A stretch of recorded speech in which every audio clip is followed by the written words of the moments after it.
Ако вакви финансии зима општина Струмица, општина Куманово и другите општини, за среќа се многу малку во Република Македонија, и ако тие користат некредитни средства, тоа се позајмени пари кои што се враќаат со грејс период од 3 години и потоа со рок на отплата уште 7 години или вкупно 10 години. Ако каматната стапка е 1% и ако на сето ова имаме можеби и 2% од износот грант, тогаш не се работи за кредит, туку се работи за една позајмица од Светска банка, која што има и грантов дел и за која што сите се борат да зграбаат што е можно повеќе. Обратна е состојбата. Побарувачката на локалните самоуправи е мношне голема и повеќе од нивната кредитна моќ за задолжување. Доброто е тоа што Кавадарци е јака финансиски јака општина и има можност според анализи на UNDP, тоа не се наши лични анализи, има можност од задолжување од 2,5 милиона евра. Што во превод значи, во превод за граѓаните значи дека комотно локалната самоуправа Кавадарци 2,5 милиона евра може да се задолжи или да позаеми пари и да ги враќа наредните 10 години без никаков проблем. Инаку, за тоа за какви пари и за колкави пари станува збор, јас ќе го компарирам само со јавното предпријатие Комуналец. Толку колку што и јавното предпријатие и ние како локална самоуправа со овие идни земања ќе ги повлечеме од Светска банка, толку нам не оставија локалната самоуправа 2009 година, или само долгот на јавното предпријатие беше 1.200.000 евра,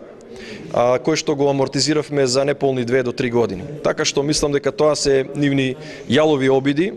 да представат одредена нивна вистина или лага пред граѓаните на општина Кавадарци, а од друга страна ова што сега ние го правиме ќе добие тело можеби после локалните избори наредната година, така што немаме никаква намера со ова да добиеме одредени поени. Сега сте на самиот почеток. На денешнава седница изразивме само намера да го направиме ова, а понатаму ќе следи јавна расправа на кој што граѓаните ќе кажат дали навистина патната инфраструктура е приоритетен проблем во градот. Ние минатиот пат мислевме дека тоа се училиштата.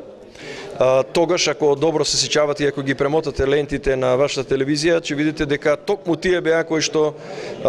апелираа дека треба тие овие пари да се наменат на патната инфраструктура. Сега, кога ние ги наменуваме за патната инфраструктура, тие кажуваат нешто сосема друго, што е уште еден пример за нивната неконзистентна политика и за инструкциите кои што Скопје им ги кажува, не со тие ги размислуваат.